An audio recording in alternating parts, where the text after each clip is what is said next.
everyone. I am Taj McGill of Talking Sheet Radio. I am so privileged to be here for the Lamaj Company studio showroom opening. What an honor. Thank you so much. Of course, Taj. I can't have nobody else here. Come on now. You look so Thank you. I styled myself today. So tell me, oh my God, how do you feel? This is such a when your brother gets the whole penthouse floor. How do you feel? I can't express to y'all how much I feel.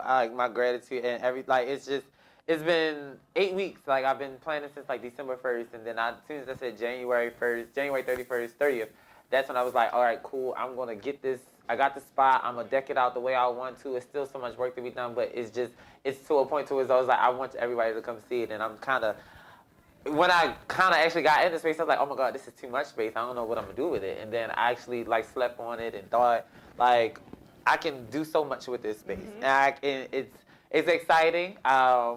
It's a new journey with the new partners that has come on behind the Lamaj Company, and I'm just so glad that everybody can see the space, see where we're heading, and be able to come in and use the space, utilize it, because it's the Lamaj Company studios as well.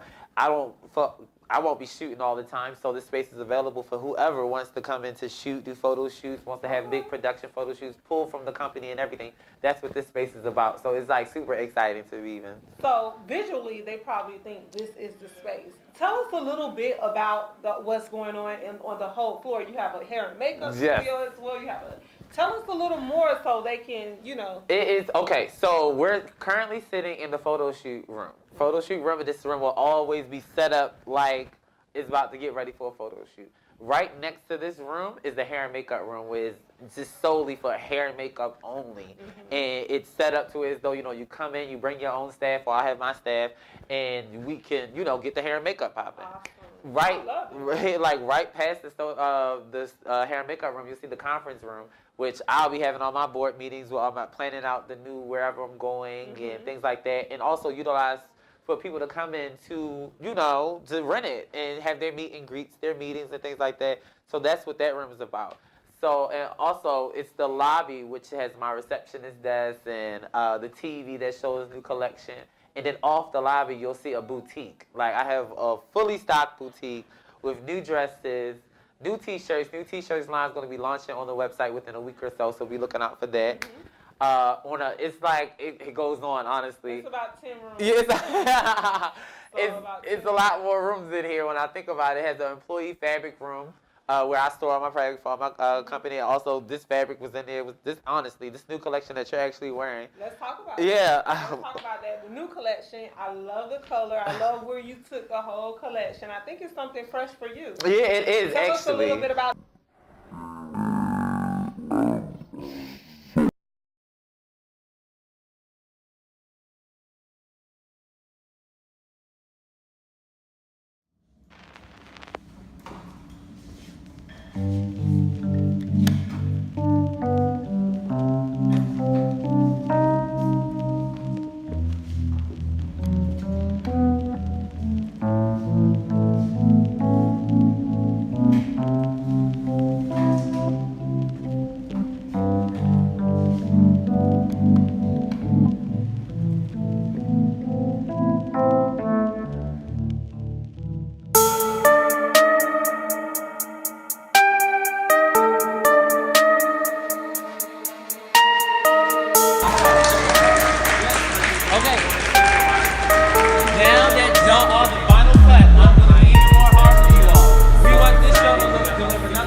Short, shoot, face, yeah. And you wanna go, they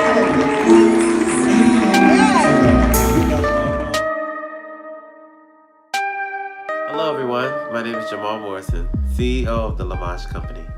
I was born and raised in Baltimore, Maryland, but my family is deep rooted in Philadelphia. The youngest of four, to my two older sisters and my older brother.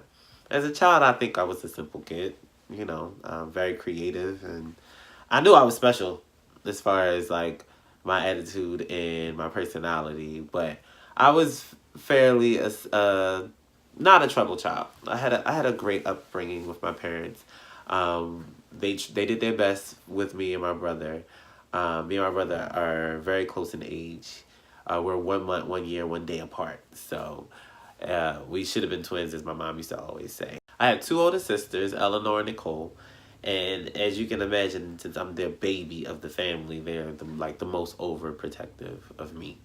I'm the only one that does not have kids right now. I would like to have kids, but who knows when it's going to happen. But yeah, so all my other siblings have kids. I'm the only one out here chasing my dreams and being a young entrepreneur. Inventory. After high school, immediately I moved to Philadelphia with my sister. I wanted to attend the restaurant school and get my degree in restaurant management and hotel management. I didn't like it. So, I think shortly after classes started, I got a little homesick and I moved home, back to Baltimore.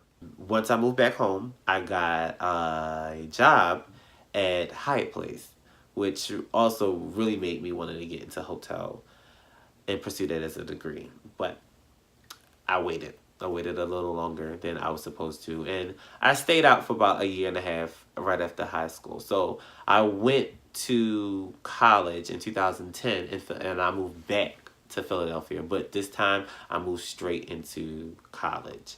And that was Cheney University, the first HBCU. I do the most for you. You can't even get a picture. Should I do a video? I don't care. I'll come video. Bye. Anyway, husband. Yes. Happy birthday. Happy birthday, honey. Woo! This is my 21st birthday celebrating with my 21st. Lord, you Damn. No, honey, you're no longer 21. This is my 22nd birthday, okay? Yes, correction. Yeah. I love y'all. Celebrating All my original. Cheney playing all original tonight. All original. Ew, what? Yeah. Celebrating From with my head to Cheney toe. fans. I'm telling you.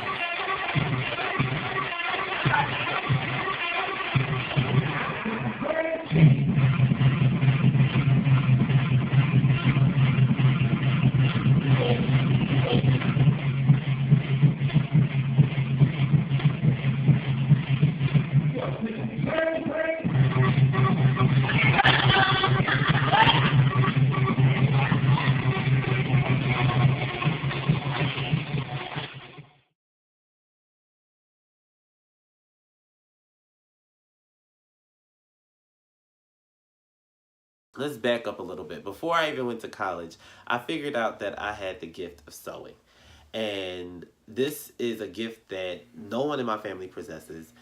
And it's really mind-blowing because everybody was like, well, did you go to school for fashion? Did you go to school for technical design? No. I went to YouTube University. When I tell you YouTube helped me a lot to perfect how I got started in sewing. Like, it just never was a gift. My mom don't know how to sew. My grandmother doesn't know how to sew. No one knows how to sew in my family but me. And that's mind-blowing to a lot of people. I never knew that I had the gift to piecing, to puzzle. And when I was younger, I did play with puzzles. I was puzzles was easy to me. Like, really, really easy to me. Like, I had 3D puzzles, big puzzles. I had train puzzles.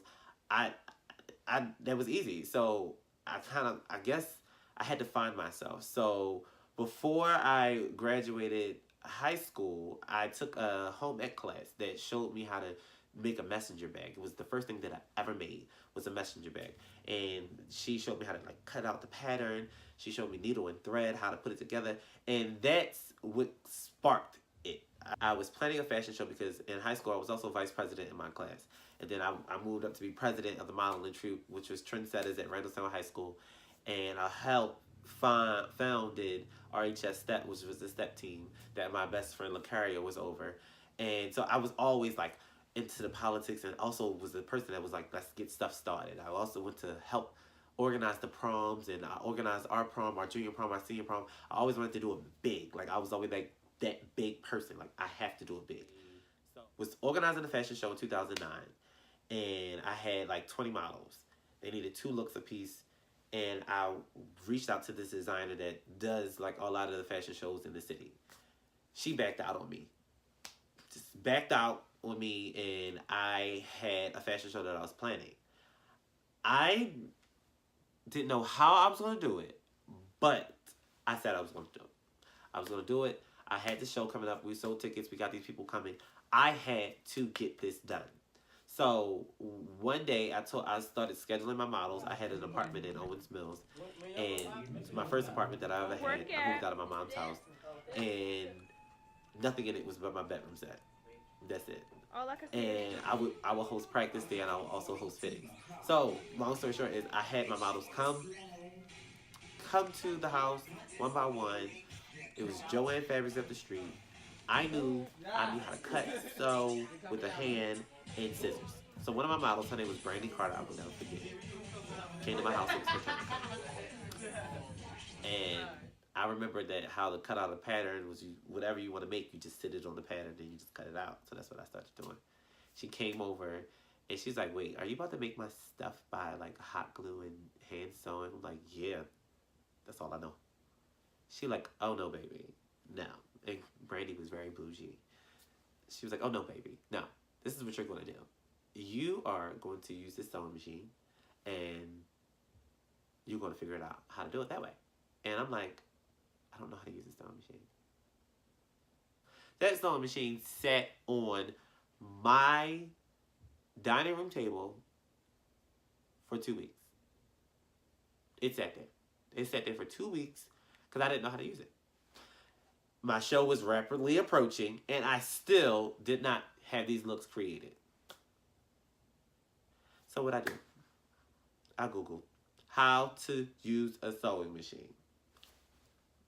I'm steady pushing on this pusher foot, and I'm like, okay, it's not working. It's not working. The needle was broken. Got back to the house with the needle, figured out how to thread it. I broke the needle 3 times. 3 times I broke it. Ran back to Joanne Fabrics. The guy was like, "Wow, you're back again buying more needles?" I said, "I'm trying to learn how to sew. Be patient with me." I broke 3 needles, a whole pack of needles, just that fast. And now I need another pack so that way I can continue to go. I'm determined to figure out how to sew. He looked, "Well, whatever. Take an extra pack just in case." That's exactly what I did. When I tell you, I can't remember the exact date. I'm going to drop it in here somewhere. I can't remember the exact date, but that whole show was done. I made pants. I made jumpers. I made onesies. I made so much stuff that I blew my mind, and I introduced it as the Lamaj collection. The Lamaj collection. I introduced it for that show because I learned how to sew that day. I learned, I said, "Oh, this is what I want to do. This is what I want to do. I want to sew. I want to make costumes." This is what I introduced it as the Lamaj collection, and it was going to be full of costumes and stuff. That's all it was going to be. It was not going to be what it is today. It was not. After that day, the next year I was going to college. So I took it to college. I started doing fashion shows at Cheney University. I joined the modeling troupe. I joined Iconic Models. I joined them. I was making stuff for them. Dom had a fashion show. Her name was Dominique. She was having a fashion show, and I did a collection for her.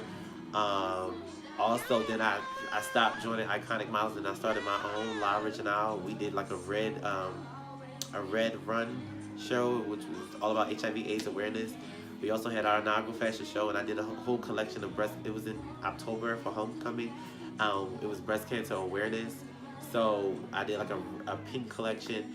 And then it took all the way until we went to Lincoln University to go battle someone. And I saw the modeling troops were battling. And I saw another modeling troupe showcasing their runway segment. And I believe it was Exquisite Models. And they were showcasing a gown collection by one of their members. And I fell in love with every gown that walked down that runway. I fell in love with every gown that walked down that runway. I wanted to, at that moment, I knew what direction I wanted the Lamaj collection to go into. 2012, I started doing dresses. Well, in 2011, I was getting my technique up. And my sister, Nicole, she is the biggest critic. She will nitpick about everything. And the moment she saw me figured out which way I was wanting to go into, she dropped a pin right on me. She burst my bubble. She was just like, boop.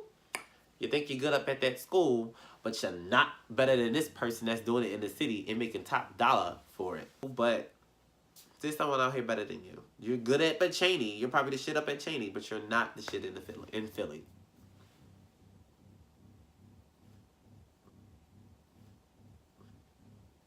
Okay. So who is this person, Nicole? Who are you talking about? So she introduced me to this guy. Well, to his Instagram following. His Instagram following was Marquette21. Tyron. I'll put his information in here. He was the baddest, the king of prom in Philadelphia. He still is the king of prom in Philadelphia. And I started falling in love with everything I saw on this man's page. His Facebook, his Instagram, everything. It just was mind-blowing to me how much I loved his work. So, with that being said, I'm like, okay, let me follow. Greatness follows greatness. Greatness, like, admires greatness, so I followed him. One day, I'm in the fabric store in North Philly, Germantown. And in he walks. I was like, I just saw a celebrity or something. Like, this guy I've been eyeballing and admiring. He just walks in the store. He is fabric shopping. So I'm like, wow, that's the guy that I've been paying attention to. Like, that's the guy that I've been paying attention to. Like, goodness gracious, like, what am I saying? And I just did not want to walk out the store without speaking and giving him a compliment.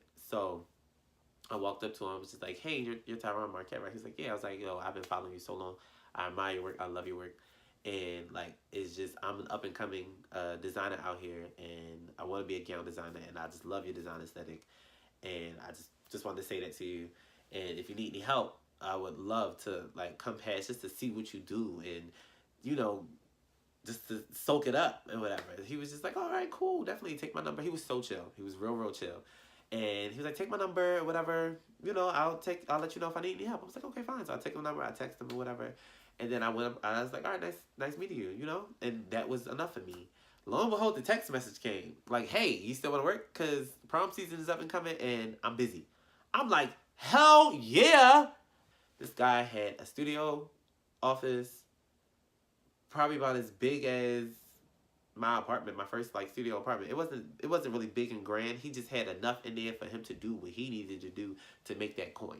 So it was perfect. Like, I loved it. I loved everything that I saw, and I soaked up everything. He taught me how to do a lot of stuff.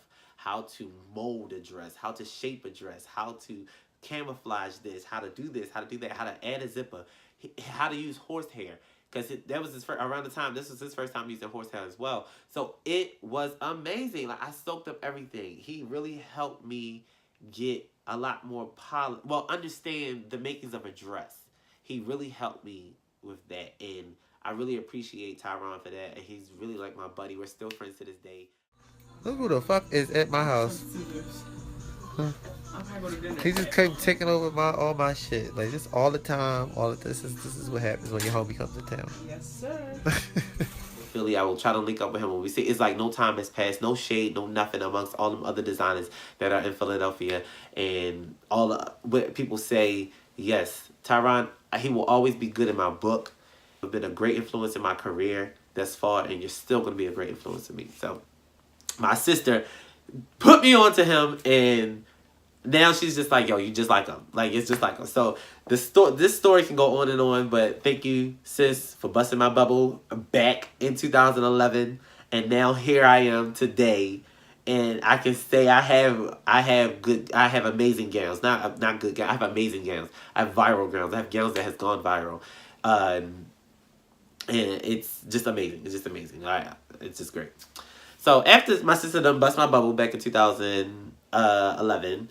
I did my first 5 prom girls in 2012. I did. Until 2012 was the first year that I did prom. 2012. And it was nerve-wracking as fuck. Next time on I'm Lamaj. So, at the time, me and my mother was going through it as well.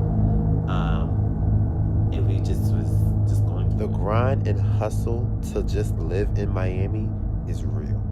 Just got to South Beach looking for parking. Basically, tonight's my networking night. So it's like my marketing. I will go out and pass out my business cards. Hey, it's Jamal again. Before you leave, be sure to subscribe and like. And tell me what you think about the first episode. I'm so excited. It's sorry that it took me so long to put it out there, but I had to make sure everything is perfect. And it has been perfect. Please, at the bottom, please drop some comments, like, share, and subscribe. All right? Thanks again.